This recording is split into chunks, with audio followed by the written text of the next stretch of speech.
Hi and welcome to a new video. You just got your MacBook and you're excited to set it up so you can use it. In this video, I'll share 9 tips on the first things I personally do when setting up my MacBook. Let's go. The very first thing you should do is to check if your MacBook has the latest macOS version installed. If the MacBook was shipped to you, or even if you bought it at an Apple store, there might be some newer updates to install. To check if you have the latest version, click on the Apple icon and open System Preferences. Tap on Software Updates to continue. Here you can see if the macOS is up to date or if there are available updates to install. If there is an update available, you can click on More Info to get more information about the update you're about to install. This includes the macOS version, size, and other details. To start the update process, click Update Now or Upgrade Now. Update Now installs the latest updates for the currently installed version, while Upgrade Now installs a major new version with a new name, such as macOS Monterey. Check this box to enable automatic updates, so if there are new updates, it will automatically update your MacBook and you won't miss a software update. The next setting you need to set up is your preferred appearance. Back on System Preferences, click on General and on Appearance. Here, you can choose Dark Mode or Light Mode depending on your preference. I strongly recommend changing your trackpad settings because, in my opinion, the default setting is quite annoying. On the System Preferences, click on Trackpad. Under the Point and Click tab, make sure that you have Tap to Click enabled. This option allows you to just tap on the trackpad and it will be considered a click. This is so convenient instead of clicking down on the trackpad itself. You can also increase or decrease the click and the tracking speed. I think the default setting is fine, but this would go down to your personal preference. There are also lots of different settings you can customize for your trackpad, including the secondary click, which lets you right-click using 2 fingers. More options are under the third tab, including swiping between pages, launching mission control, and using the trackpad to show the desktop.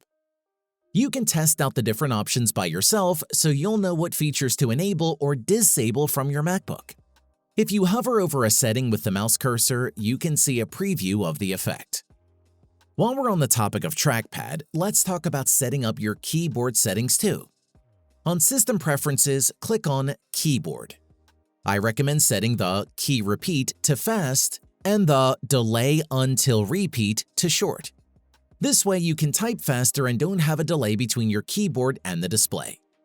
There is also a useful feature where you can turn on Dictation Mode so that you can just dictate whatever you want to be written and your Mac will automatically write that down.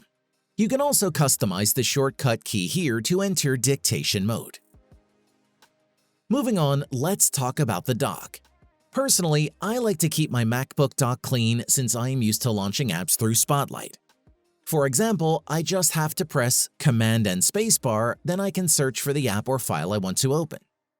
To remove an app from the dock, place your cursor on the app icon, right-click on your mouse or tap 2 fingers on the trackpad, select Options, and choose Remove from Dock. To add apps on the dock, simply launch the app, place your cursor on the app icon, right-click or tap 2 fingers on the trackpad, and choose Keep in Dock. In my case, I like to keep my frequently used apps in the dock. If you don't want to always see the dock, you can customize its visibility by a right-click on the divider and enabling Turn Hiding On. The dock will disappear and will only appear when you hover your mouse to its location. This can be useful when you want to use the full size of your display while working on specific apps. You can also use the shortcut key Option Command D to enable and disable the auto hide function. Another thing you need to customize are the settings of your Finder. Open the Finder and the first thing to do is to view the folders as columns. By default, the folders are displayed as icons and they can get confusing to work with. Click on View at the menu bar and select As Columns.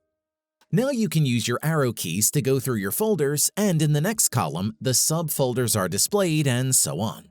Next, under View, again enable Show Path Bar. With this activated, you can see the whole path directory to the folder.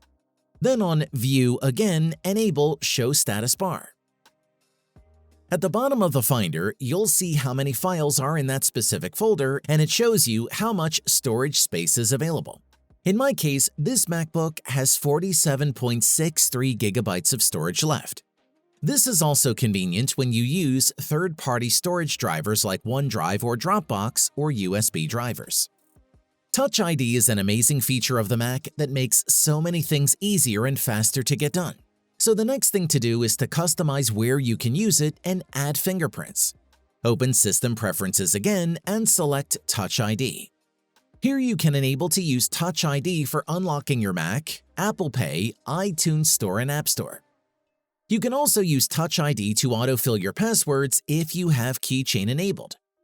If you want to learn more about Apple's password manager called the iCloud Keychain, tap on the tag in the top right corner or click on the link in the video description below.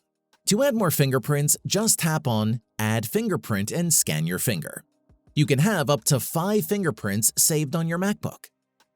Before I continue, I'd like to share with you some of the must-have Mac apps for everyday use. This includes Rectangle, App Cleaner, and Cheat Sheet. You can get to the video by clicking on the top right corner or go to the link in the video description below. Now, let's proceed to the display settings. Back on System Preferences, open Displays. Here you can enable Automatically Adjust Brightness, and it will adjust the brightness depending on your environment. When in a bright environment, it will make the screen brighter. When in a low light environment, it will make the screen dimmer. You can also enable True Tone, which automatically makes your screen adapt to colors appear consistent in different lighting conditions. However, this is not recommended for those who work in the creatives field and edit photos or videos because it may affect the color accuracy. The next part is managing the notifications on your MacBook. If you have an iPhone or iPad, you probably turned off notifications from most apps because it can get quite annoying. Let me first tell you where you can find notifications on a MacBook. The notification pane appears when you click on the date and time here. And as you can see, it's all clustered and doesn't look clean. In System Preferences, click on Notifications. Here, you can customize the notifications for individual apps. For example, in Google Chrome, you can enable or disable Allow Notifications. You can do this with other apps and try to disable notifications for unimportant apps. Also similar to your iPhone or iPad, it is smart to have backups of your files in case you lose access to the device. You can do this in 2 ways. The first one is to use a cloud service like iCloud, Google Drive, or OneDrive. If you prefer to use iCloud, check first if you have enough storage available to store your files. Here on System Preferences, click Apple ID, then select iCloud from the sidebar. You can see here in the bottom the available storage of your iCloud. If you don't have enough storage, you can purchase a different iCloud subscription. Click on Manage, and from there, you can see the different subscription plans for iCloud Plus, where you can get up to 1 terabyte of storage. Moving on, you can enable iCloud Drive if you have enough iCloud storage. Click Options to customize what is included in your iCloud Drive. Here are all the apps that have access and can store data on the iCloud Drive.